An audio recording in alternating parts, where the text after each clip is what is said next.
Hello दोस्तों, कैसे हैं आप लोग। आपका मेरे YouTube channel PSS vision academy में बहुत बहुत स्वागत है। जैसा कि मैंने आप लोग से कहा था कि लैपटॉप के बाद अब मैं बोर्ड पे पढ़ाने की कोशिश करूंगा, तो आज मैंने कहा कि आज बोर्ड पे ही आप लोग को पढ़ा दिया जाए। क्वेश्चन आप लोग को प्रोजेक्टर के थ्रू सामने विजिबल हो रहे होंगे और जो सोल्यूशन होगा वो मार्कर के थ्रू आपको दे दिया जाएगा। हाँ भैया, गुड मॉर्निंग सबको, गुड मॉर्निंग। आ गए, उठ गए।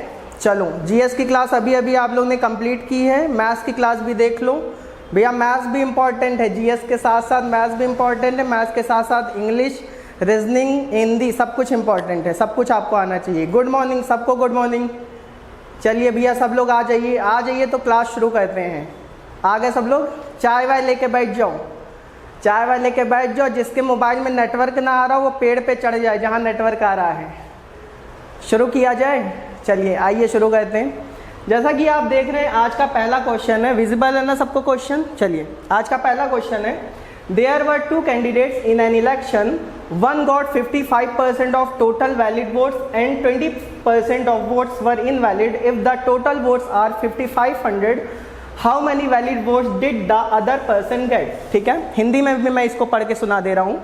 हिंदी में कह रहा है, एक चुनाव में दो उम्मीदवार थे, एक को कुल वैध मतों का 55% वोट मिला, 20% वोट इनवैलिड थे। यदि कुल वोट 5500 हैं तो दूसरे व्यक्ति को कितने वोट मिले। ठीक है, देखिए बेटा, पहले तो इस क्वेश्चन का हम कॉन्सेप्ट समझ ले रहे हैं। कॉन्सेप्ट क्या होता है इस क्वेश्चन का। देखिए क्या है कि जब आपका चुनाव होने वाला होता है, चुनाव होने वाला होता है तो एक वोटर लिस्ट बनती है। क्या बनती है बेटा? Voter list. अभी मैं केवल कॉन्सेप्ट की बात कर रहा हूँ। ठीक है, जब चुनाव होने वाला होता है तो एक वोटर लिस्ट बनती है, और जो वोटर लिस्ट बनती है, मान लो आपके रीवा में वोटर लिस्ट बनी 200 लोगों की। कितने लोग की बनी? 200 लोग की वोटर लिस्ट बनी। ठीक है, लेकिन बेटा जिस दिन चुनाव होने वाला होता हो, जिस दिन वोट पड़ने वाला होता, उस दिन क्या है कि बहुत सारे, उस दिन छुट्टी होती है तो बहुत सारे लोग घूमने चले जाते हैं। कुछ लोग कहते हैं क्या वोट देंगे फालतू में, तो घर से नहीं निकलते हैं। तो सपोज दैट 200 में से 20 लोग वोट देने नहीं गए, तो कास्टेड वोटर कितने हुए? कास्टेड वोटर का मतलब होता है कि जो लोग वोट देने गए। तो 200 में से मान लो 20 लोग वोट देने नहीं गए, इसका मतलब कितने लोग बेटा वोट देने गए? 180 लोग वोट देने गए। क्लियर है? ठीक है, अच्छा। अब जो 180 लोग वोट देने का, उसमें से भी बेटा दो तरह के लोग होते हैं। कितने तरीके के लोग होते हैं? 2 तरीके के लोग होते हैं। एक शरीफ टाइप के होते हैं जिनको कहा जाता है वैलिड, और एक होते हैं कलाकार टाइप के जिनको कहा जाता है इनवैलिड। कलाकार वोटर कैसे होते हैं ये मैं आपको पहले बता चुका हूँ, एक बार फिर बता देता हूँ। बेटा कुछ वोटर ऐसे होते हैं जो वहाँ बैठे रहते हैं जहाँ पे वोट पड़ रहा होता है, सोचते हैं कि अभी हो सकता है कंबल वंबल आ रहा हो, या 500 की पत्ती आ रही हो, या खंभा आ रहा हो, है ना, तो वहाँ पे मिल जाएगा तो एक आध बार और वोट दे देंगे। बात समझ में आ रही है? ठीक है, तो क्या है कि ऐसे वोटर्स को पकड़ लिया जाता है। जब पकड़ लिया जाता है तो उनको कह दिया जाता है इनवैलिड। मान लीजिए 180 वोटर गए थे जहां पे वोट पड़ रहा था वहां तक, उसमें से मान लो 40 वोट क्या हो गए? इनवैलिड हो गए। अगर 180 में से 40 वोट इनवैलिड हो गए तो वैलिड कितने होंगे?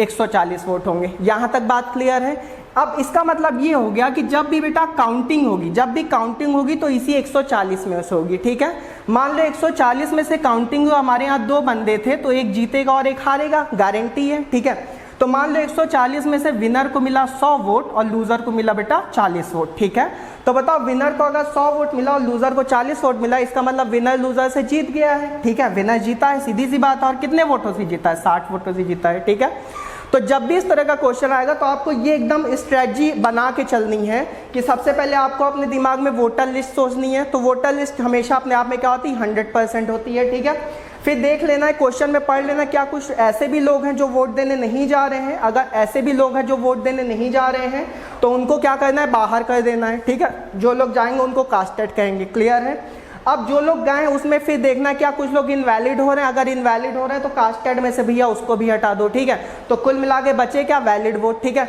अब ये जो वैलिड वोट बचे उसमें से विनर और लूजर को फिर आप अलग अलग कर सकते हैं। कुल मिला के जो काउंटिंग होती है वो हमेशा किसकी होती है? वैलिड वोट्स की होती है। ठीक है, तो ये इस क्वेश्चन का था कॉन्सेप्ट। ठीक है, अब चलिए हम लोग क्वेश्चन पे आ जाते हैं। इसको हटा दे रहा हूँ, स्क्रीनशॉट लेना तो भैया स्क्रीनशॉट ले लो।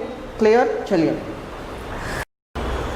हाँ तो दोस्तों कॉन्सेप्ट आपको समझ में आ गया था। तो कॉन्सेप्ट समझाने के बाद मैं क्वेश्चन पे सीधे आ जाता हूँ। क्वेश्चन में कह रहा था एक चुनाव में 2 उम्मीदवार थे, एक को कुल वैध मतों का 55% वोट मिला और 20% वोट अवैध थे। यदि कुल वोट 5500 है तो दूसरे व्यक्ति को कितने वोट मिले। क्लियर है। तो जब भी इस तरह का क्वेश्चन आएगा तो आप टोटल वोट कितने मान लीजिए, 100 मान लीजिए। कितने मान लीजिए, 100। हमेशा टोटल वोट 100 माना करो, ठीक है। अगर टोटल वोट हमने 100 मान लिए तो अब इसी 100 में से कुछ क्या होंगे, क्योंकि देखो क्वेश्चन में ऐसा तो कहीं लिखा नहीं कि कुछ लोग वोट देने नहीं गए हैं, ठीक है। तो अगर क्वेश्चन में नहीं लिखा इसका मतलब सब के सब लोग वोट देने गए हैं। क्लियर है। 100 के 100 लोग वोट देने गए हैं, ठीक है। अब इसी 100 में से कुछ लोग वैलिड हो जाएंगे, कुछ लोग क्या हो जाएंगे, इनवैलिड हो जाएंगे। क्लियर है। अगर इसी 100 में से कुछ लोग वैलिड हो जाएंगे, कुछ लोग इनवैलिड हो जाएंगे, तो आप देखिए कि 100 में से कितने लोग इनवैलिड हो रहे हैं, 20 लोग। अगर 100 में से 20 लोग इनवैलिड हो रहे हैं तो वैलिड कितने होंगे, 80 होंगे। बात समझ में आ रही है। वैलिड कितने होंगे बेटा, 80 लोग होंगे। क्लियर है, ठीक है। अब क्वेश्चन में कह रहा है कि एक को कुल वैध मतों का 55% मूल्य। देखो कभी भी 100 में से जो 20 लोग इनवैलिड हो गए इसकी काउंटिंग नहीं होगी। काउंटिंग हमेशा किसकी होगी, इसकी होगी, ठीक है। तो इसका मतलब इसी में से एक को 55% वोट मिला है। कितना वोट मिला है, 55%, ठीक है। अगर एक को 80 का 55% वोट मिला, 80 का 55%, तो गारंटी है दूसरे को 80 का कितना मिलेगा, 45% मिलेगा। मिलेगा कि नहीं मिलेगा। बात समझ में आ रही है। क्लियर है सबको, ठीक है। दूसरे को कितना मिलेगा, 80 का 45%। तो 80 का 45% आइए हम निकाल लेते हैं। 80 का 45% अगर निकालें तो 80 गुणे 45 बटे क्या कर दीजिए, 100 कर दीजिए। और 0 0 कटा तो 45 गुणे 8 करेंगे तो समथिंग 36% आ जाएगा, ठीक है। तो अगर एक बंदे को 80 का 55% वोट में, क्योंकि देखो कुछ बच्चे ये सोच रहे हो कि 55 और 45 को जोड़ने पे तो ये भैया 100 आ जा रहा है। देखो मेरी बात सुनो, मैंने ये कहा था कि बेटा ये जो टोटल वोट होता है ये भी अपने आप में 100% होते हैं, ये जो इनवैलिड वोट होता है ये भी अपने आप में 100% होते हैं, जो वैलिड वोट होता है ये भी अपने आप में क्या होता है, 100% होते हैं। मतलब ये जो 100 के रिस्पेक्ट में यहाँ 80 आई, ये 80 अपने आप में क्या 100% है। तो उस 100% को मैंने बांटा है, ठीक है। तो 100% में 55% इधर मिल गया तो 45% इधर मिल गया। और किसका 45%, तो 80 का 45% कितना होगा, 36% होगा, ठीक है। और अब ये जो 36% है ये दूसरे बंदों को मिल रहा है, ठीक है।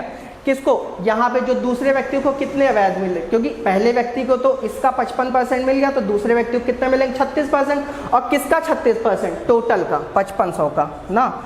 तो 5500 का अगर मैं 36% निकाल लूँ, 5500 का 36% निकाल लूँ तो 0 0 कटा, और 55 गुणे 36 भैया आप कर लीजिएगा तो आ जाएगा 1980। मल्टीप्लाई नहीं करना आ रहा है तो भैया करके देखो, आइए मैं कर दे रहा हूँ आपके लिए। 55 को 36 से मल्टीप्लाई करना भैया बहुत आसान है। देखो 6 पंचे 30, 30 का 0 हासिल 3, ठीक है। 6 पंचे 30, 5 3 15, 30 में 15 जोड़ोगे आएगा 45, और 45 3 हो गया 48, 48 का 8 हासिल 4, 5 3 15, 15 4 19। आ गया कि नहीं आ गया। क्लियर है सबको, ठीक है। तो यार प्रोजेक्टर के सामने थोड़ी गर्मी भी लग रही है, इसलिए थोड़ी सी दिक्कत हो रही है। आज बहुत दिनों बाद प्रोजेक्टर के सामने खड़े, इसलिए परेशान ना होइए, पढ़ते रहिए, ठीक है। कोई दिक्कत नहीं, पढ़ा ले जाऊंगा, ठीक है। अभी हैबिट धीरे धीरे पड़ जाएगी प्रोजेक्टर वाली भी। क्लियर है। चलिए एक बार फिर से मैं इस क्वेश्चन को समझा दे रहा हूँ। टोटल वोट अपने आप में 100 है। 100 में से सबसे पहले ये जो अवैध हो रहे हैं इनको हटा दो। 100 में से पहले वैलिड इनवैलिड का 100 में से 20 इनवैलिड होगा तो 80 वैलिड होगा। अब इसी 80 में से कह रहा है ना वैध मतों का 55%, ठीक है। इसी 80 को 100% मान के 55 इधर लिख लो, 100% 55 इधर, तो 80 का 45 में 36, और किसका 36%, 5500 का 36% निकाल लीजिए, आंसर आ जाए। क्लियर है सबको, ठीक है। अगले क्वेश्चन पे चलें। अगर नहीं क्लियर है तो वीडियो एक बार फिर से देख लीजिए, क्लियर हो जाए। कोई इतनी बड़ी बात मैं नहीं कह रहा हूँ। क्लियर है। चलिए अगला क्वेश्चन देखते हैं। अगला क्वेश्चन, ठीक है। देखिए अगला क्वेश्चन भी आपके सामने वही वोटों वाला ही है। क्वेश्चन में कह रहा है there are 2 candidates in an election, 8% of votes did not cast their vote. The winning candidate secured 48% votes and won by 1100 votes, ठीक है।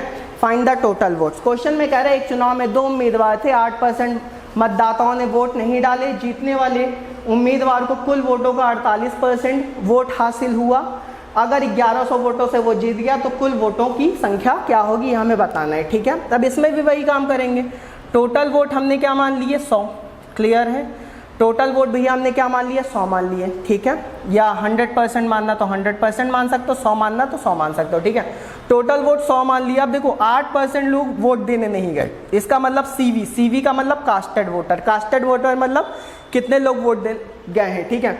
तो 100 में से 8% लोग नहीं गए, इसका मतलब कितने लोग गए बेटा, 92 लोग गए वोट देने। क्लियर है भाई। टोटल वोट 100 थे, 100 में से 8 लोग वोट देने नहीं गए, मतलब कितने लोग वोट देने गए, 92 लोग वोट देने गए। अगर 92 लोग वोट देने गए तो क्वेश्चन में कह रहा है कि अब देखो ये जो 92 लोग वोट देने गए हैं, अब इसके आगे देखो ये नहीं कह रहा है कि कुछ लोग इनवैलिड भी हो रहे हैं, ये नहीं कह रहा है ना। अगर ये नहीं कह रहा है इसका मतलब ये जो 92 लोग हैं यही हमारे क्या हैं, वैलिड वोट भी हैं। बात समझे। अगर क्वेश्चन में नहीं कह रहा है कि कुछ लोग इनवैलिड हैं तो इसका मतलब जो लोग वोट देंगे वो सबके सब क्या वैलिड है। क्लियर है। अब इसी वैलिड, ये जो 92 लोग वैलिड है कह रहा है, इसमें कह रहा है कि जीतने वाले उम्मीदवार को कुल वोटों का 48% मिल रहा है। ठीक है, तो जीतने वाले को बेटा देखो काउंटिंग इसी की होगी, लेकिन जीतने वालों को इस बार यहाँ से मिल रहा है, कुल वोटों से मिल रहा है ना। तो टोटल वोट कितने, 100, तो 100 का 48% कितना होता है, 48। क्लियर है। ठीक है, इसका मतलब जीतने वालों को 100 का 48% 48 मिल गया। ठीक है, बात समझ में आ रही है। अगर जीतने वालों को 100 का 48 मिल गया तो ये विनर को मिला है ना, तो लूजर को कितना मिलेगा, 92 में से 48 क्या कर लो, माइनस कर लो। 92 में से 48 माइनस करो तो 12 में से 8 गया 4 और 8 में से 4 गया 4। इसका मतलब लूजर को कितना मिला, 44 मिला। क्लियर है सबको। ठीक है, तो बताओ बेटा विनर को 48 मिला, लूजर को 44 मिला, तो बताओ विनर और लूजर के बीच डिफरेंस कितने का आया, 4 वोटों का आया कि नहीं आया। क्लियर है। अच्छा, यही जो 4 वोटों का डिफरेंस है, क्वेश्चन में कह रहा है 1100 वोटों से जीत रहा है, तो मैं कह सकता हूँ जो 4 होगा ये 1100 के क्या होगा, बराबर होगा। बात समझ में आ रही है। ठीक है, क्योंकि 100 के रिस्पेक्ट में जो अंतर आया था वो 4 का आया था और यहाँ पे कितने का अंतर आया था, 1100 का। क्लियर है। तो 4 बराबर 1100 हो गया, तो क्वेश्चन में कह रहा है कुल वोट कितने होंगे, तो कुल वोट कितने थे, 100। तो 4 बराबर 1100, तो 100 बराबर 1100 बटे 4 और गुणे 100। ठीक है, इसको उड़ा देते हैं। यहाँ पे क्या हो जाएगा, 4 दूना 8, 9 10 11, 3 4 7 28। ठीक है, 4 7 28 और 2 बचा, 4 5 20। तो आंसर क्या आ गया, 27,500। तो टोटल वोटर्स कितने हैं बेटा, 27,500। क्लियर है। ठीक है, एक बार फिर से मैं एक्सप्लेन आपको कर दे रहा हूँ। देखो अपने दिमाग में ये बात हमेशा ध्यान रखना कि परसेंटेज में ये चीज़ हमेशा लेके चलनी कि हर एक चीज़ अपने आप में क्या होती, 100% होती। क्लियर है। अगर आप ये 100% हर एक चीज़ को मानना सीखे, समझ लो परसेंटेज वहीं खत्म हो जाएगा। ठीक है, एक बार फिर से मैं क्लियर कर दे रहा हूँ। टोटल वोट हमने अपने आप से 100 माने, आपको 100% मानना तो 100% मान सकते हैं। ठीक है, 100 मानना 100 मान लो। ठीक है, फिर क्वेश्चन में पढ़ा करो, जो 100 लोग माने क्या उसमें से कुछ लोग वोट देने नहीं गए, क्या क्वेश्चन में कहीं लिखा है कुछ लोग वोट देने नहीं गए। हाँ, ये देखो 8% लोग वोट देने नहीं गए, तो 100 में से 8 लोग नहीं गए, इसका मतलब कितने लोग हैं, 92। ठीक है, फिर क्वेश्चन में पढ़ लिया करो, क्या कुछ लोग इनवैलिड हो गए, क्या क्वेश्चन में कहीं लिखा है इनवैलिड, नहीं लिखा हुआ, इसका मतलब जितने लोग कास्टेड थे वही क्या हो गए, वैलिड हो गए। क्लियर है। अब ये जो क्वेश्चन में 92 वैलिड वोट्स हैं, इसी की काउंटिंग हो, इसी में से विनर को मिलेगा, इसी में से लूजर को मिलेगा ना। तो इसी में से अगर विनर को मिला तो विनर को देखो अगर विनर की बात की जाए तो यहीं से मिल रहा है विनर को, लेकिन क्वेश्चन में कह रहा है कि जीतने वाले को कुल वोटों का। अगर ये कह रहा है कुल वोटों का तो आप यहाँ से दिलाएंगे, अगर ये कहे वैध मतों का तो आप यहाँ से दिलाएंगे। ठीक है, अगर विनर को यहाँ से मिल रहा है तो 100 का 48% कितना होता है, 48। तो विनर को 48 मिल गया, तो लूजर को 92 में से 48 या कितना बचा, 44। तो विनर लूजर से कितने वोट ज्यादा पा रहा है, 4, और क्वेश्चन में कितने ज्यादा पा रहा है, 1100। 4 बराबर 1100, 100 बराबर निकाल लीजिए। ठीक है, चलिए अगला क्वेश्चन देखते हैं। ठीक है, अगला क्वेश्चन भी बेटा इलेक्शन वाला ही क्वेश्चन है। बेटा ये सारे क्वेश्चन मैं इसलिए आपको करा रहा हूं क्योंकि अगर ये सारे क्वेश्चन आपको करने आ गए तो मैं जिम्मेदारी ले रहा हूं कि जेल प्रहरी का एग्जाम भी आप उड़ा के आओगे। जेल प्रहरी के एग्जाम में आपको जरा सी भी दिक्कत नहीं होगी, आप वहां पे ऐसे क्वेश्चन देखे नहीं कि ऑप्शन पे टिक लगा दोगे। ठीक है, बहुत हलवा क्वेश्चन आते हैं। इस संडे को हम लोग पेपर भी डिस्कस करेंगे, जेल प्रहरी का पेपर डिस्कस करेंगे, जीएस का सेक्शन, इंग्लिश का सेक्शन, हिंदी का सेक्शन, मैथ्स का सेक्शन, हर एक सेक्शन आपके सामने संडे को आएगा, तो आपको समझ में आ जाएगा कि कितना आसान पेपर होता है। चलिए अगला क्वेश्चन देखते हैं। कह रहा है 2/5 of the voters promise to vote from Mulayam Singh. भैया मुलायम सिंह को तो सब लोग जानते हो ना, यूपी में रहते हैं। ठीक है, आजकल बीमार चल रहे हैं, कभी ना कभी मुख्यमंत्री भी वो यूपी के हमारे रहे हैं। ठीक है, उनके बेटे का नाम अखिलेश यादव, उन्हीं मुलायम सिंह की बात हो रही है ना। 2/5 of the voters promised to vote from Mulayam Singh and rest promised to vote Mayawati ना। मायावती को भी जानते हो बहन जी, क्लियर है। चलिए Mayawati on election day 15% of the voters went back on their promise to vote from Mulayam Singh and 25% of the voters went back on their promise to vote for Mayawati. Mayawati won by 1500 votes, find the total number of votes। 2/5 मतदाता मुलायम सिंह को vote देने का वादा करते हैं, बाकी मायावती को vote देने का वादा करते हैं। चुनाव के दिन 15% मतदाता मुलायम सिंह को वोट देने के अपने वादे से मुकर गए और 25% मतदाता मायावती को वोट देने के वादे से मुकर गए, तो मायावती को 1500 वोटों से जीती। तो मतदाताओं के भैया जीतना तो था मायावती को ही, क्योंकि वो हमारी बुआ जी हैं। क्लियर है, ठीक है, यूपी की वो बुआ जी हैं, तो इसलिए जैसे आपके यहाँ के मुख्यमंत्री शिवराज सिंह चौहान जी आपके मामा जी हैं, वैसे ही हमारे यूपी के जो मायावती जी हैं वो हमारी बुआ जी हैं। ठीक है, कोई दिक्कत नहीं है। आइए देखते हैं। सबसे पहले देखो, जो चुनाव हो रहा है बेटा वो कितने लोग के बीच में हो रहा है? 2 लोग के बीच में हो रहा है ना, मुलायम जी के बीच में। MU का मतलब मुलायम, MA का मतलब माया। ठीक है, MU का मतलब मुलायम, MA का मतलब माया। बात समझ में आ रही है? ठीक है। अब देखो क्वेश्चन में कह रहा है 2/5 मतदाता मुलायम सिंह को वोट देने का क्या कहते हैं? वादा कहते हैं। ठीक है, अब देखो क्वेश्चन को थोड़ा सा समझने की कोशिश करो। बेटा जब चुनाव होने वाला होता है तो हमारे नेता लोग जानते हो क्या कहते हैं? हमारे नेता लोग हमारे घर आते हैं और कहते हैं भाई साहब इस बार वोट हम ही को दीजिएगा। ये काम कहते हैं कि नहीं कहते? ठीक है, अब ये काम कहते हैं तो वही काम मुलायम सिंह ने भी किया, वही काम मायावती जी ने भी किया। ठीक है, अब मुलायम सिंह ने क्या कहा? जिस भी मोहल्ले में वो गए वहाँ के मोहल्ले वाले ने कहा, मुलायम सिंह जहाँ जहाँ गए कहा कि 2/5 मतदाता मुलायम सिंह को वोट देने का वादा कर रहे हैं। बेटा अभी वादा हो रहा है, मुलायम सिंह को वोट देने का केवल वादा हो रहा है, अभी वादा खिलाफी भी होगी, गारंटी वादा खिलाफी होगी। ठीक है, क्योंकि जनता है और ये जनता सब जानती है ना भाई। चलिए, अब यहाँ पे कह रहा है 2/5 मतदाता मुलायम सिंह को वोट देने का वादा करते हैं, तो इस 2/5 को पढ़ना मैंने पहले भी बताया था।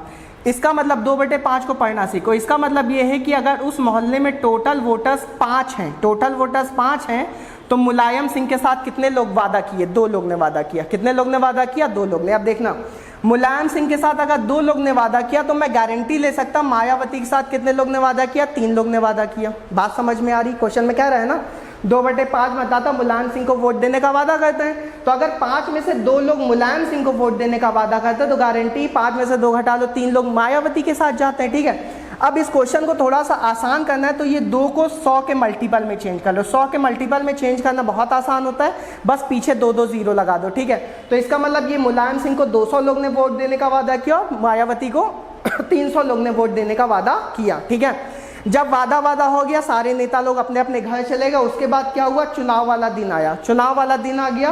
क्वेश्चन में कहा गया चुनाव के दिन 15% मतदाता मुलायम सिंह को वोट देने के अपने वादे से पलट जाते हैं। मुकर गए मतलब पलट जाते हैं। ठीक है, कहने का मतलब ये है कि जब घर आए थे नेताजी वोट मांगने तब तो 200 के 200 लोग मुलायम सिंह को वोट दे रहे थे, लेकिन क्या हुआ? जिस दिन चुनाव वोट देने का दिन है उसमें 15% लोग क्या हो गए? मुकर गए। अगर 15% लोग मुकर गए इसका मतलब -15% कर दो। तो बताओ बेटा 200 का 15% कितना होता है? भाई 200 का 15% होता है 30, नहीं होता है? 200 का 15% कितना होता है? 30 होता है। इसका मतलब 200 में से 30 लोग ने मुलायम को वोट देने से क्या हो गए? पलट गए। अगर 200 में से 30 लोग पलट गए तो इसका मतलब वोट देने वाले दिन मुलायम को वोट कितने मिले? 170 वोट मिले। बात समझ में आ रही है? ठीक है, अब मायावती के साथ भी देखो खेल हो गया। मायावती के साथ 25% लोग पलट गए भैया। ठीक है, 300 लोग ने वादा किया था, 25% लोग क्या हो गए? पलट गए। ठीक है, तो बताओ 300 का 25% कितना होता है? 75 होता है। होता ही नहीं होता है? ठीक है भाई, 300 का आधा 150 होता है, 150 का आधा और कर लो 75 होगा ना। तो 300 का 25% 75, तो 300 में से 75 माइनस कर लो, कितना आ गया? 225 आ गया। क्लियर है सबको? बात समझ में आ रही है भाई? 300 का 25% होता है 75, तो 300 में से 75 घटा लो, कितना आ जाएगा? 225 आ जाएगी। यहाँ तक बात समझ में आ गई? ठीक है, अब देखो कहानी यहीं पे शुरू होती है। देखो बेटा, पलटने का मतलब ये नहीं होता है कि ये 30 लोग अपने घर लौट गए। पलटने का मतलब ये होता है कि ये लोग मायावती के पक्ष में चले गए। बात समझ में आ रही? इसका मतलब इसमें 30 ऐड कर दो, तो ऐड करो कितना आएगा? 5, 3 2 5 और ये 255। ठीक है, और ये जो 175 है ये कहाँ आ जाएंगे? ये नेताजी की तरफ आ जाएंगे। ठीक है, तो 170 में 75 जोड़ लो तो कितना आएगा? 5 7 7 14 245 आ जाएगा। इसका मतलब फाइनली मुलायम सिंह को जब काउंटिंग हुई तो अंत में 200। भाई पलटने का मतलब ये होता है कि 30 लोग जो मुलायम तरफ से पलटे वो मायावती में ऐड कर दो, और जो मायावती की तरफ से 75 लोग पलटे वो मुलायम में ऐड कर दो। ठीक है, तो फाइनली मुलायम को मिला 245 वोट, मायावती को मिला 255 वोट। तो बताओ मुलायम को मायावती को मुलायम से कितने वोट ज़्यादा मिले? यहाँ पे देखो 255 245 घटाओगे 10 वोट ज़्यादा मिले। बात समझ में आ रही है? ठीक है, और जरा क्वेश्चन में देखो कितने वोट ज़्यादा मिले मायावती को? 1500। तो ये जो हमने 10 निकाला है ये 1500 के क्या होगा? बराबर होगा। ठीक है, तो 10 बराबर 1500, तो कह रहा मतदाताओं की कुल संख्या क्या होगी? तो बताओ मतदाता टोटल कितने? 300 में 200 जोड़ लो, 300 में 200 जोड़ो कितने होगा? 500।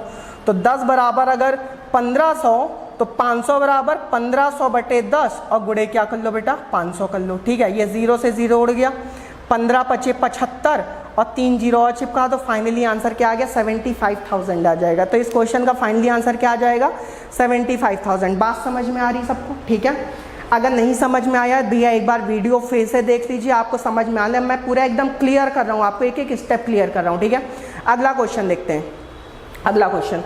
अगला क्वेश्चन भी अच्छा क्वेश्चन है। ठीक है, इतना कोई कठिन क्वेश्चन नहीं, लेकिन हाँ आप लोग कठिन बना देते हो। मैं इस क्वेश्चन का करूँगा, देखिएगा चुटकियों में निपट जाएगा। आपको मैं एक क्वेश्चन करने को दे दूं तो पूरा पन्ना भर डालोगे, तब भी क्वेश्चन नहीं हो पाएगा। ठीक है, जब भी इस तरह के क्वेश्चन है तो जो अप्रोच मैं दे रहा हूँ वही उसी अप्रोच से आपको सॉल्व करना है। क्लियर है? ठीक है, चलिए हाँ भैया आ जाओ, अब जग गए हो ना, आ जाओ सब लोग, आ जाओ पढ़ने के लिए। नहीं पढ़ोगे तो कैसे सिलेक्शन होगा, और सिलेक्शन नहीं होगा तो शादी कैसे होगा तुम लोग का।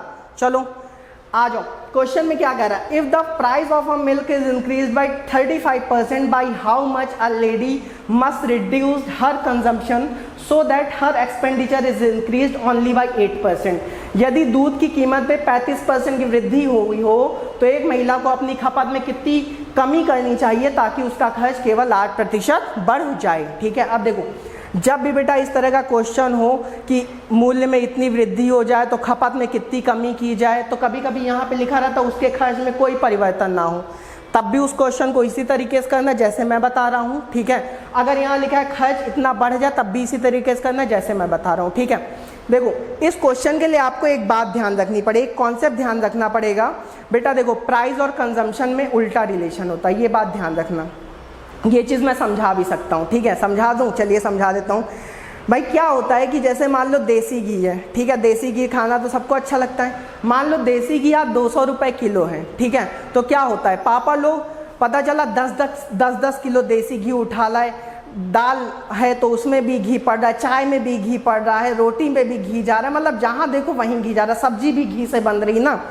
अच्छा, यही वाला देसी घी मान लो हो जाए 2000 रुपये प्रति किलो, तो पापा जानते हो क्या करेंगे बेटा, एक पौवा देसी घी लाएंगे और एक डिब्बे में रखे रहेंगे, और जैसे ही तुम खाना खाने बैठो कहेंगे ए चिंटू यहाँ आओ, और कहेंगे लो डब्बा थोड़ा सा सूंघ लो बेटा और जाओ खाओ। बात समझ में आ रही ना? तो वही चीज़ मैं कह रहा हूँ कि कंजम्पशन अगर प्राइस बढ़ता है तो कंजम्पशन घटता है, प्राइस घटता है तो कंजम्पशन बढ़ता है। बात समझ में आ रही? उसी के ऊपर, इसी कॉन्सेप्ट के ऊपर एक क्वेश्चन है। ठीक है, चलिए आइए देखते हैं। सबसे पहले जब भी इस तरह का क्वेश्चन आपके एग्जाम में आएगा तो क्वेश्चन देखो दूध की कीमत 35% बढ़ रही है ना, तो मान लो इनिशियली जो दूध की कीमत थी बेटा वो कितनी थी, 100 थी। देखो प्रतिशत में मैं 100 के अलावा और कुछ बात ही नहीं करूँगा, जहाँ बात करूँगा वहाँ 100 की बात करूँगा ना। मान लो इनिशियली दूध की कीमत बेटा 100 थी, कितनी थी मेरे लाल, 100 थी। ठीक है, अगर इनिशियली दूध की कीमत 100 थी तो 100 में कितने प्रतिशत बढ़ गया, वृद्धि कितना हो गया, 35। तो अगर 35 का वृद्धि हो गया तो इसका मतलब दूध की कीमत अब 135 हो गई होगी। बात समझ में आ रही सबको? ठीक है, अच्छा अब आगे कह रहा है महिला को अपनी खपत कितनी कम करनी चाहिए ताकि उसका खर्च केवल 8% बढ़े। खर्च कितना बढ़ा ना, 8%। तो कुछ नहीं करना है, जैसे 100 में 35 जोड़ के 135 लिख दिए तो वैसे 100 में 8 जोड़ के 108 लिख दो। बात समझ में आ रही है? ठीक है, तो भाई यहाँ 35 वृद्धि हो रही तो 100 में 35 जोड़ा 135, या 8 बार 100, अगर घटेगा तो माइनस कर देना, बढ़ेगा तो प्लस करना है। ठीक है, अब देखो कॉन्सेप्ट पे आ जाओ। यहाँ पे जब भी ऊपर से नीचे आओगे, ये बात ध्यान रखना, जब भी ऊपर से नीचे आओगे तो हमेशा प्राइस की बात होगी। ठीक है, और जब भी नीचे से ऊपर जाओगे तो हमेशा किसकी बात होगी, कंजम्पशन। कंजम्पशन मतलब खपत। ठीक है, अगर मान लो यहाँ पे कहता उसका खर्च चेंज नहीं हो रहा है, कभी कभी ऐसा भी लिखा रहता है ना, तो जानते हो ये 108 में आने लगता तो सीधे कहाँ चला, 100 पे चला जाता। बात समझ के क्लियर है? ठीक है, तो कुल मिला के बात ये है कि यहाँ 100 में 35 बढ़ रहा था तो 135, यहाँ 100 में 8 बढ़ रहा था तो 108 हो गया। तो हमने कहा जब भी नीचे से ऊपर जाओगे तो एक प्राइस की बात होगी, ऊपर से जब भी ऊपर से नीचे जाओगे तो प्राइस की बात है, और जब भी नीचे से ऊपर जाओगे तो किसकी बात होगी, कंजम्पशन की। अब इसका मतलब जानते हो क्या हुआ, इसका मतलब मेरे भाई ये हुआ कि पहले आप 135 खा रहे थे, अब पढ़ना सीखो, नीचे से ऊपर जा रहे हैं ना, पहले आप 135 खा रहे थे तो अभी 108 खा रहे हैं। कितना खा रहे हैं, 108। पहले भैया आप 135 खा रहे थे, अभी 108 खा रहे हैं, तो बताओ कंजम्पशन बढ़ रहा है कि घट रहा है? कंजम्पशन भैया घट रहा है। घट रहा है कि नहीं घट रहा है? भाई पहले 135 खा रहे थे, अब 108 खा रहे थे, तो कंजम्पशन घट रहा है ना।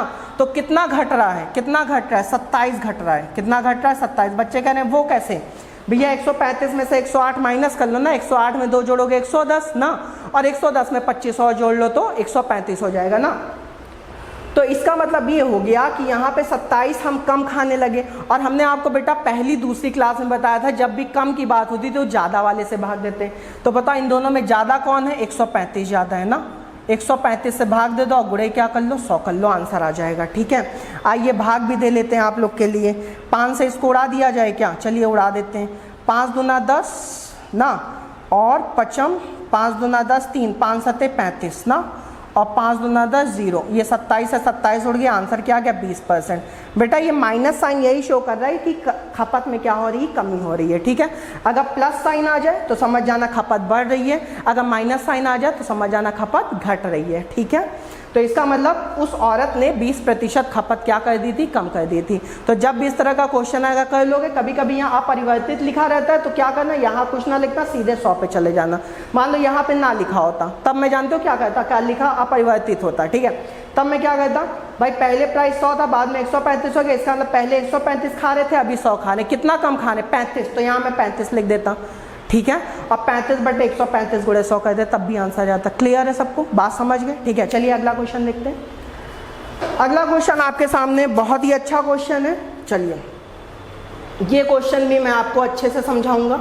देखो बेटा क्या है कि इस क्वेश्चन में पहले मैं पढ़ दे रहा हूँ, फिर इसका कॉन्सेप्ट भी समझाऊंगा। देखो आज मैं डिफरेंट वैरायटी आपके सामने लेके आया हूँ, क्योंकि मैं आपको दिखाना चाह रहा हूँ कि भाई परसेंटेज में ऐसी वैरायटी हो सकती है, आपको मिल सकती है। भले मैं 1-1, 2-2 क्वेश्चन ले रहा हूँ, लेकिन इन्हीं 1-1, 2-2 क्वेश्चन से ही आप कोई भी बुक उठा लेंगे, आपसे क्वेश्चन होने लगेंगे। ठीक है, चलिए अगला क्वेश्चन कह रहा है, a person spend 75% of his income increase by 60% and his expenditure increase by 70%, by how much percent of his saving will increase और डिक्रीज। एक व्यक्ति अपनी आय का 75% खर्च करता है, उसकी आय 60% बढ़ जाती है और उसका खर्च 70% बढ़ जाता है, तो उसकी बचत कितने प्रतिशत बढ़ेगी या घटेगी? ठीक है बेटा, जब भी इस तरह का क्वेश्चन आए आपको एक बात ध्यान रखनी पड़ेगी। जैसे मान लो एक हमारे यहाँ है रामलाल। कौन है? रामलाल ना। एक हमारे यहाँ रामलाल है। रामलाल अभी 1000 रुपया प्रति महीने कमा रहे। कितना कमा रहे? 1000 रुपये प्रति महीने। तो रामलाल क्या करेंगे, चौराहे के बाहर जो ठेले वाली दुकान है समोसे की, समोसा जाके खाएंगे और बस कहानी खत्म। बात समझ, मतलब अगर उनको भूख लगेगी तो वो 1000 रुपये में ज़्यादा समोसा ही तो खा सकते हैं ना। क्या हुआ, रामलाल के साथ एक दिन जादू हो गया और उनकी इनकम हो गई 1 महीने की 1 लाख रुपए। कितनी हो गई? 1 लाख। अब भैया 1 लाख इनकम हो गई, तो बताओ क्या रामलाल कभी समोसे की दुकान पे जाएंगे? नहीं, वो कहाँ जाएंगे? डोमिनोज जाएंगे, पिज़्ज़ा खाने जाएंगे। अब समझ बात आ रही है कि नहीं आ रही है? ठीक है, तो कुल मिलाकर मैं यही कहना चाह रहा हूँ कि अगर किसी बंदे की इनकम कम रहती तो कम खर्च करता है, कम बचाता है। किसी बंदे की इनकम बढ़ जाती तो ज़्यादा खर्च करता है, ज़्यादा बचाता है। बात समझ गए? ठीक है, उसी के ऊपर ये क्वेश्चन है। इस क्वेश्चन के लिए आपको क्वेश्चन देखिए क्या करे, एक व्यक्ति अपनी आय 75% खर्च करता है, उसकी आय 60% बढ़ जाती है और उसका खर्च 70% बढ़ जाता है, उसकी बचत का कितना प्रतिशत बढ़ेगा या घटेगा ना। तो जब भी इस तरह का क्वेश्चन है तो इसमें एक कॉन्सेप्ट हमेशा ध्यान रखना, इनकम, इस तरह का क्वेश्चन मैंने कराया भी था, फिर से करा दे रहा हूँ।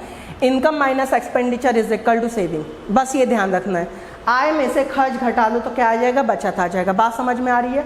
और देखो पूरे क्वेश्चन में कहीं कोई नंबर नहीं लिखा, सारी बातें किस में हो रही? प्रतिशत में हो रही। ठीक है, तो मैं टोटल इनकम को क्या मान लूंगा? 100 मान लूंगा। क्या मान लूंगा? 100। ठीक है, तो मान लो टोटल इनकम हमारी कितनी है? 100 है। टोटल इनकम हमारी कितनी है? 100 है। कि हम पहले मान लो 100 रुपये कमा रहे थे। कितना कमा रहे थे बेटा? 100 रुपये कमा रहे थे। अच्छा, 100 रुपये में से कितना खर्च कर रहे थे? 75%। अगर हम 100 में से 75 खर्च कर रहे थे तो यहाँ 100 का 75% भाई 75 ही तो होता है ना। तो बताओ 100 रुपये कमाया, 75 खर्च किया, तो बताओ बेटा बचाया कितना? 25 बचाया कि नहीं बचाया? क्लियर है सबको? ठीक है भाई, 100 में से 75, 100 कमाया, 75 खर्च किया तो 25 बचा लिया। ठीक है, आगे कह रहा है यदि उसकी आय 60% बढ़ जाती है, यदि उसकी आय 60% बढ़ जाती है। अब देखो यहाँ पे मैं बढ़ने के बाद टोटल आय क्या हो जाती वो मैं नहीं लिखने जा रहा हूँ, क्योंकि वो लिखोगे तो उससे कैलकुलेशन बढ़ जाएगी। ठीक है, मैं बस यहाँ इंक्रीमेंट लिखने जा रहा हूँ। क्या लिखने जा रहा हूँ? इंक्रीमेंट। अच्छा बताओ, जब उसकी आय 60% बढ़ जाती तो ये 100 के रिस्पेक्ट में तो बढ़ेगी ना। तो बताओ 100 का 60% कितना होता बेटा? 60। इसका मतलब उसकी आय 60 बढ़ गई। 100 का 60% 60 होता है, तो 100 का 60% 60 होता है, तो इसकी आय कितनी बढ़ गई? 60 बढ़ गई। ठीक है, अगर उसकी आय 60 बढ़ी, देखो खर्च कितना बढ़ गया 70%। अगर खर्च 70% बढ़ा तो किसका 70% बढ़ेगा? 75 का। तो बताओ बेटा 75 का 70% कितना होता है? निकाल लो धीरे से 75 का 70% ना, 0 से 0 उड़ा दूँ ना।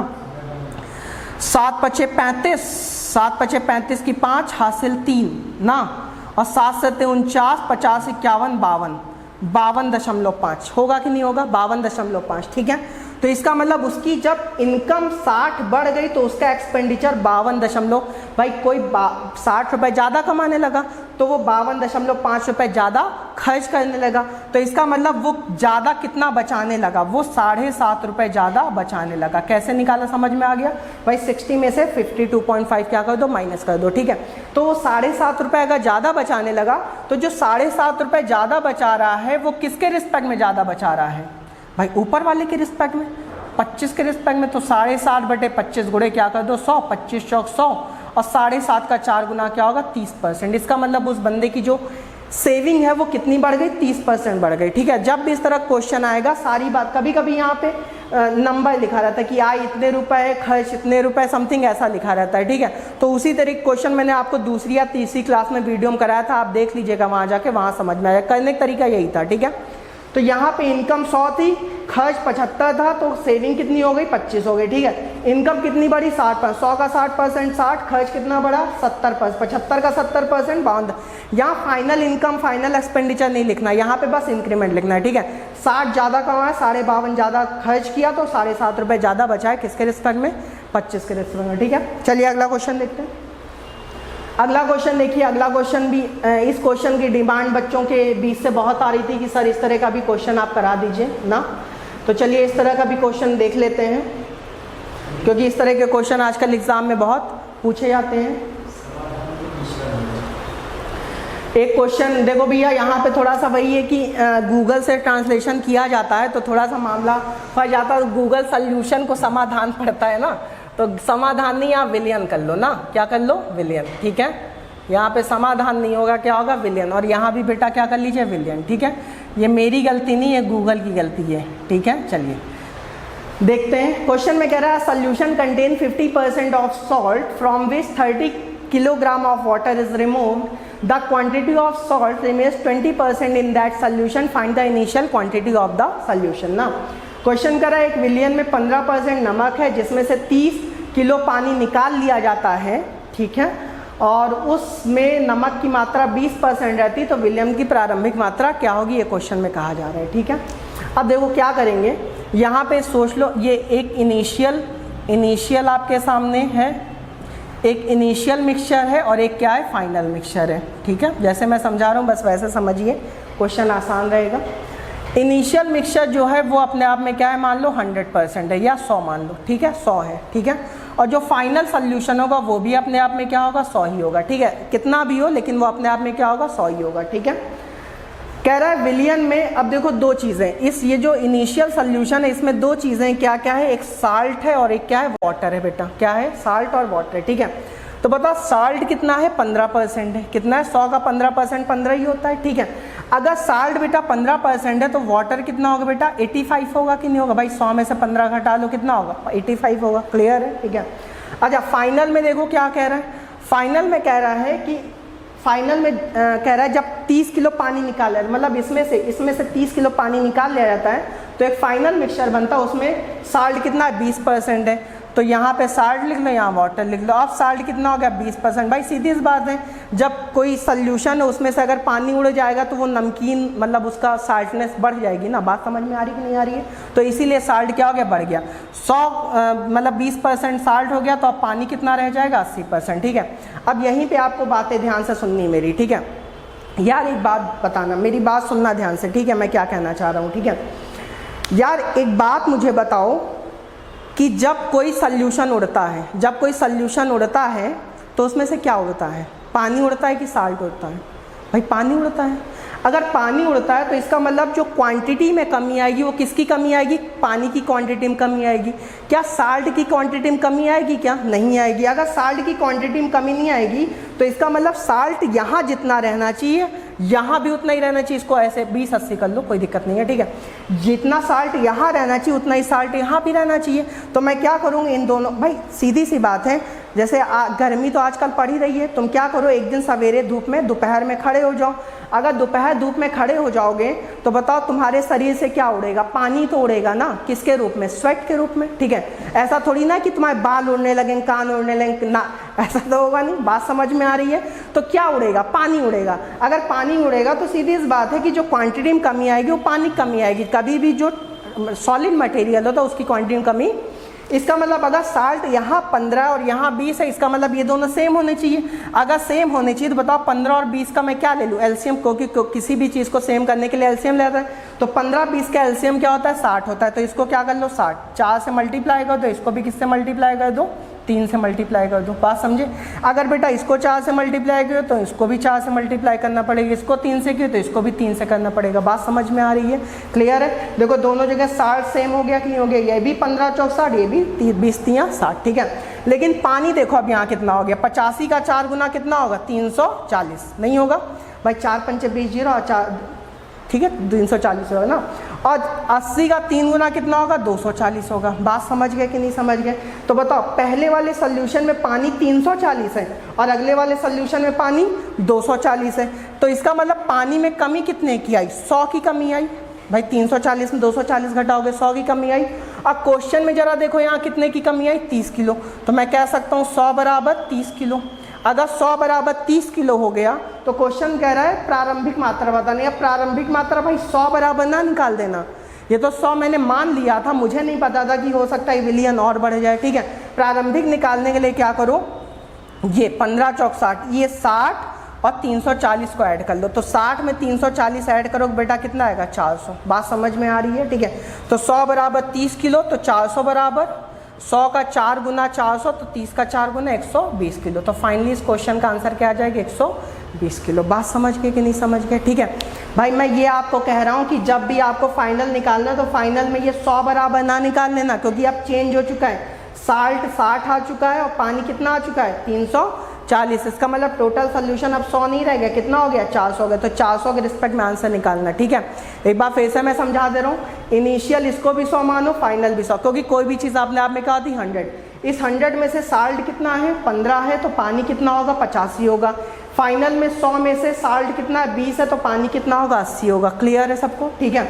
अब देखो यहाँ पे हमने देखा अगर 60 15 तो ये 85, ये 20, ये 80 होगा। हमने यही आपसे पूछा कि भैया जब भी किसी सोल्यूशन में से उड़ता है तो पानी उड़ता है, तो पानी उड़ता है तो कमी पानी में आएगी। अगर पानी में कमी आएगी तो इसका मतलब साल्ट में तो कमी आएगी नहीं। इसका मतलब अगर ये 15 था और ये 20 था तो इन दोनों को बराबर कर लो, 15 और 20 कैल्शियम 60, तो इसको 4 से गुणा कर दो, इसको 3 से कर दो, ठीक है। अगर इसको 4 से तो इसको भी 4, इसको भी 3 से, ठीक है। बात समझ गया? तो ये क्या हो गया, पहले पानी 340 था, बाद में 240, कितना कम हुआ, 100।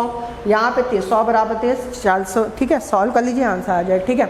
चलिए अगला क्वेश्चन देखते हैं। अगला क्वेश्चन भी भैया वही है, ड्राई फ्रूट वाला है, फ्रेश फ्रूट और ड्राई फ्रूट वाला क्वेश्चन है। ऐसा क्वेश्चन एग्जाम में बहुत बार पूछा गया है और बच्चे गलत करके आते हैं, और सेम टू सेम कॉन्सेप्ट यही है, सेम टू सेम ऐसा ही कॉन्सेप्ट है। चलिए देखते हैं इस क्वेश्चन को भी। फ्रेश भैया अभी 10 क्वेश्चन होंगे, बैक टू बैक 10 क्वेश्चन होंगे, 10 क्वेश्चन से पहले कोई हिलने वाला नहीं है, ठीक है। चलिए आइए देखते हैं। क्वेश्चन में कह रहा है fresh fruit contains 68% water and dry fruit contains 20% water, how much dry fruit can be obtained from 55 kg of fresh fruit. ताजे फल में 68% पानी और सूखे फल में 20% पानी, तो 55 किलोग्राम ताजे फल से कितना किलोग्राम सूखा फल प्राप्त किया जा सकता है। चलिए आइए देखते हैं, कोई दिक्कत नहीं है। देखो इसमें भी फ्रेश फ्रूट एक मान लो, एक फ्रेश फ्रूट हो गया और एक क्या हो गया बेटा, ड्राई फ्रूट हो गया। हो गया कि नहीं हो गया, एक फ्रेश फ्रूट हो गया, एक क्या हो गया, ड्राई फ्रूट हो गया, ठीक है। अब हमने पहले ही आपसे कहा था कि चाहे फ्रेश फ्रूट हो वो भी अपने आप में 100 होगा, चाहे ड्राई फ्रूट हो वो भी अपने आप में क्या होगा, 100 होगा। बात समझ गए? ठीक है। अगर फ्रेश फ्रूट अपने आप में 100%, बताओ फ्रेश फ्रूट में पानी कितना है, ये पानी, और देखो कभी भी कोई फ्रूट होता तो उसमें 2 चीज़ें होती है, एक वाटर होता है और एक क्या होता है, पल्प होता है। पल्प मतलब गूदा जो खाया जाता है ना, ठीक है। तो अगर फ्रेश फ्रूट ये जो 100 है, 100 में से वाटर कितना है, 68 है। अगर 100 में से 68 पानी है तो पल्प कितना होगा, 32 होगा। होगा कि नहीं होगा भाई, 100 में से 68 पानी है तो 32 क्या होगा, पल्प होगा। 100 में से घटा लो, क्लियर है। इसी तरह ड्राई फ्रूट को देख लो, ड्राई फ्रूट ड्राई फ्रूट देख लो, ड्राई फ्रूट में कितना है 20% पानी है ना, ये पानी और ये क्या है पल्प है। तो पानी कितना है 20 है, तो पल्प कितना होगा 80 होगा, क्योंकि भाई सीधे इस बात से जब कोई चीज़ सूख गई इसका मतलब पानी उड़ जाएगा, पानी उड़ जाएगा इसका मतलब पानी कम हो गया। अब समझ बात आ रही है, ठीक है, क्लियर है सबको, ठीक है। अब देखो यहाँ पे एक काम हम लोग करेंगे। क्वेश्चन में कह रहा है कि 55 किलोग्राम ताजे फल से कितना सूखा फल प्राप्त किया जा सकता है, ठीक है। अब इस क्वेश्चन को थोड़ा सा आसान तरीके से करेंगे। कैसे करेंगे देखो, जैसे मान लो मैं इसको 100% मान लूँ तो ये 68% होगा, तो ये क्या होगा 32% होगा, ठीक है। और ये जो 100% की वैल्यू है ये 55 किलोग्राम की क्या है बराबर है कि नहीं है, क्लियर है सबको, ठीक है। ये जो 55% 100% वैल्यू कह रहा है ना 55 किलो ताजे फल से, ठीक है। तो ये जो 100 है 55 किलो, ठीक है। तो 55 किलोग्राम का मैं 32% निकाल दूंगा तो मुझे पल्प पता चल जाएगा ना। क्योंकि भाई देखो जो चीज़ कांस्टेंट रहती है हमेशा उसकी वैल्यू निकालेंगे, ठीक है। तो 55 किलोग्राम का अगर मैं 32% निकालूँ तो कितना आएगा 5 एकम 5, 5 एकम 5, 5 दूना 10, 0 ना, क्लियर है।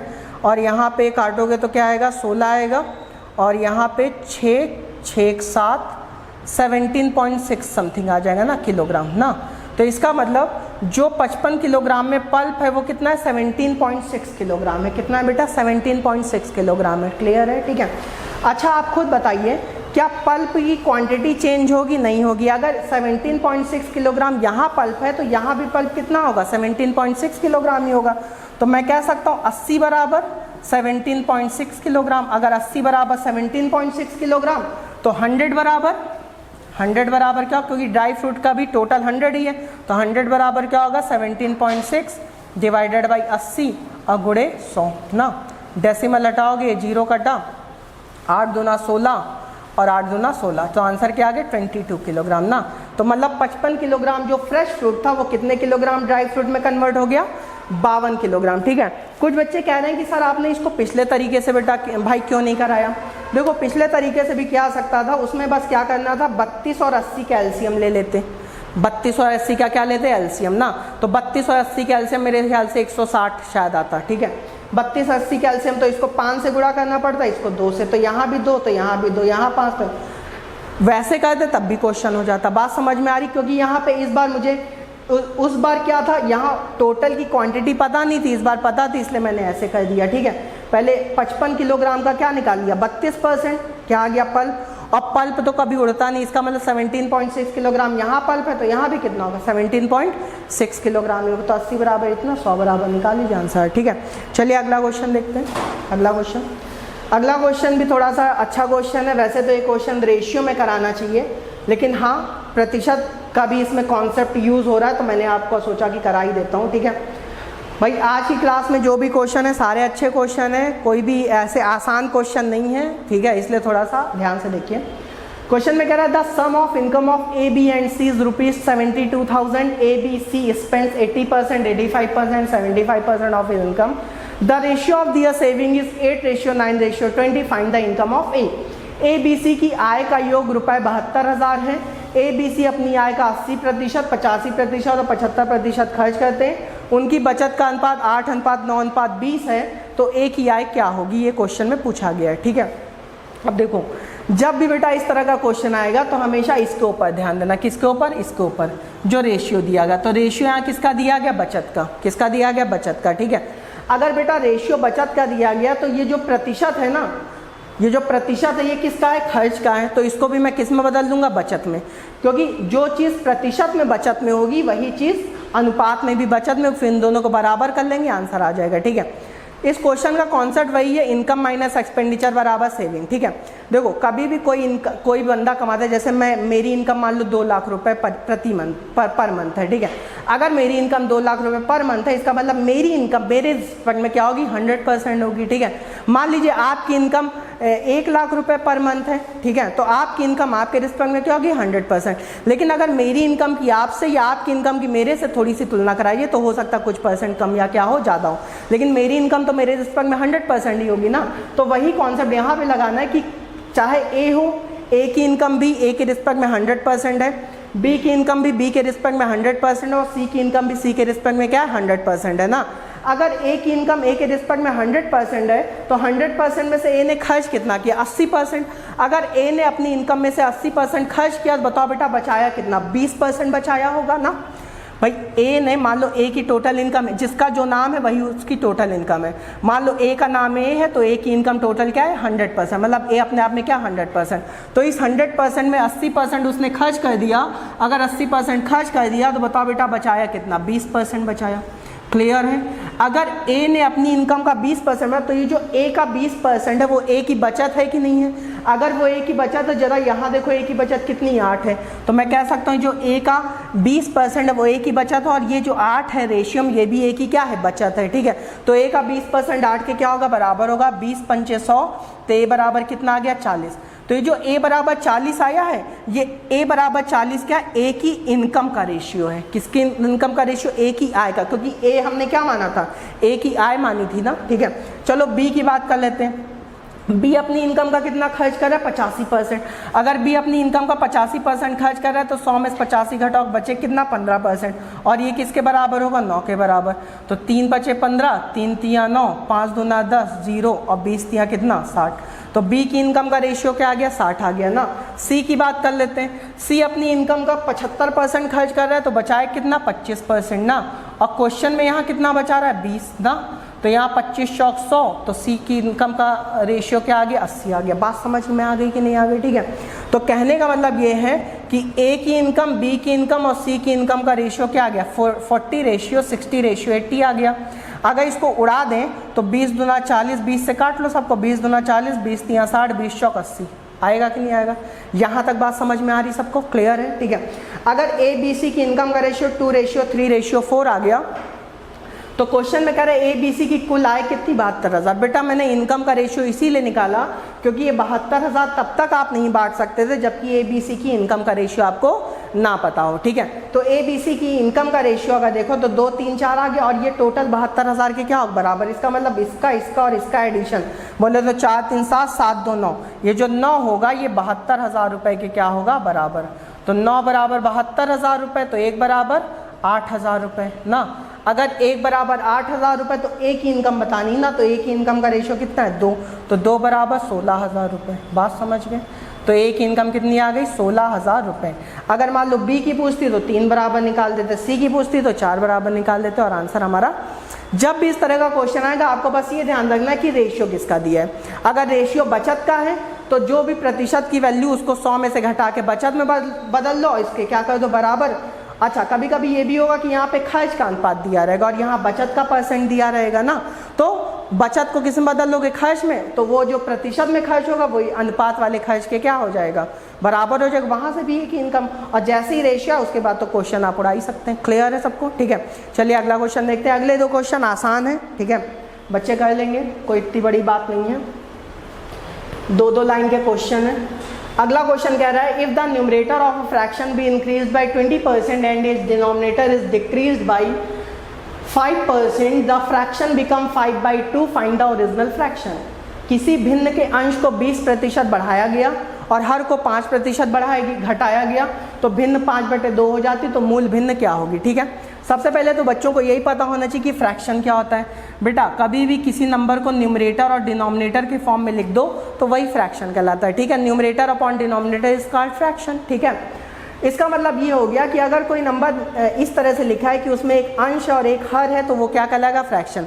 अच्छा बताओ, ये जो अंश है यहाँ कोई ना कोई नंबर ही तो होगा ना। मान लो यहाँ सपोज दैट 3 लिखा है और यहाँ क्या लिखा है, 5 लिखा है। ठीक है, सपोज दैट यहाँ 3 लिखा और यहाँ क्या लिखा है, 5 लिखा। मैं एक एग्जांपल ले रहा हूँ। ठीक है, तो अगर मैं 3 के पास जाऊँगा, 3 से का पास जाऊँगा और 3 से पूछूंगा कि भैया तुम अपने बारे में बताओ, तो 3 क्या कहेगा, मेरे बारे में ज़्यादा ना पूछो, मैं अपने आप में क्या हूँ, 100% हूँ।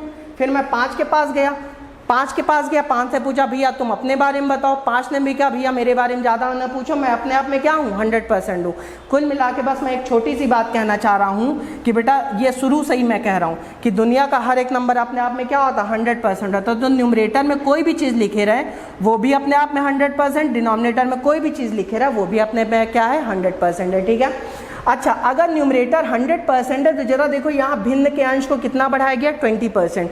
अगर ये शुरुआत में 100% था तो 100 में 20% बढ़ा दिए तो बताओ 100 में 20 बढ़ाओगे 120% होगा कि नहीं होगा? अब समझ बात आ रही है। डिनोमिनेटर को 5% घटा दिया तो डिनोमिनेटर 5 घटाओगे तो 100 में 5 घटाओ कितना होगा बेटा, 95% होगा कि नहीं होगा? बात समझ में आ रही, क्लियर है सबको? ठीक है, तो भाई अगर बढ़ रहा है तो 100 में प्लस कर दो, घट रहा है तो घटा दो। ठीक है, तो बताओ ये नया न्यूमरेटर और नया डिनोमिनेटर आ गया और यही नया न्यूमरेटर यही नया डिनोमिनेटर 5/2 के क्या होगा, बराबर होगा। इसको सॉल्व कर लीजिए, आंसर आ जाएगा। 5 से आइए उड़ा देते हैं, 19 आया, इधर कितना आएगा, 24 आएगा ना भाई। ठीक है, तो न्यूमरेटर अपॉन डिनोमिनेटर ना यहाँ पे 5 से उड़ाएंगे। ठीक है, तो यहाँ पे 19 × 5 = 95 होगा ना, और 24 दूना 48, क्रॉस मल्टीप्लाई तिर्यक गुणा कर दिया। 19 × 5 = 95 और 24 दूना 48 को 5 से काटा गया बेटा, 5 से काटा तो नीचे 19 आ गया, इसको 5 से काटा तो 24 आ गया, और यहाँ 19 × 5 = 95 और 24 दूना 48। तो फाइनली इस क्वेश्चन का आंसर क्या आ जाएगा, 95/48 आ जाएगा। ठीक है, सेम टू सेम अगला क्वेश्चन भी ऐसा ही है। चलिए अगला क्वेश्चन देखते हैं। देखिए अगला क्वेश्चन कह रहा है, if the numerator of a fraction is increase by 15%, denominator be diminished by 8%, the value of the fraction become 15/16, find the original fraction।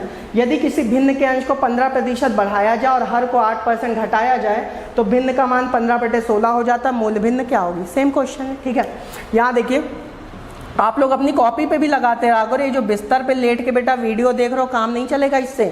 गणित पढ़ा रहा हूँ, गणित में कॉपी पेन लेके बैठा करो। मेरे सॉल्व करने से पहले आपका आंसर आ जाना चाहिए।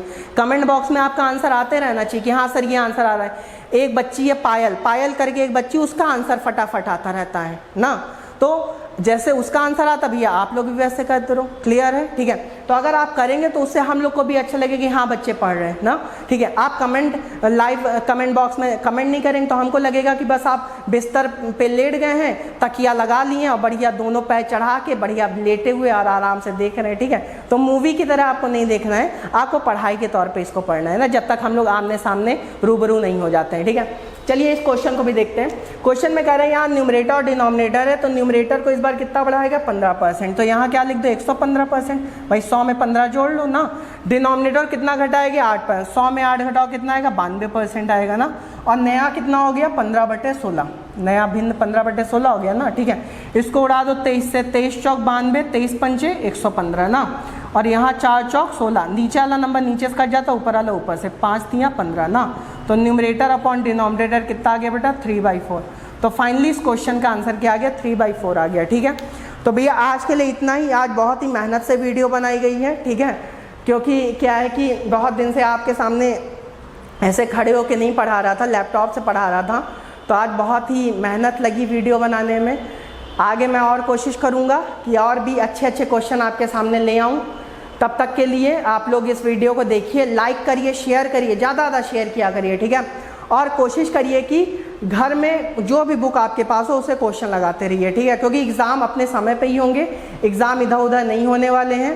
पढ़ाई करते रहिए, और तब तक के लिए बहुत बहुत धन्यवाद। अपना ख्याल रखिए, कोरोना से बचे रहिए और पढ़ाई करते रहिए। ठीक है, चलिए फिर कल मिलते हैं। Thank you so much.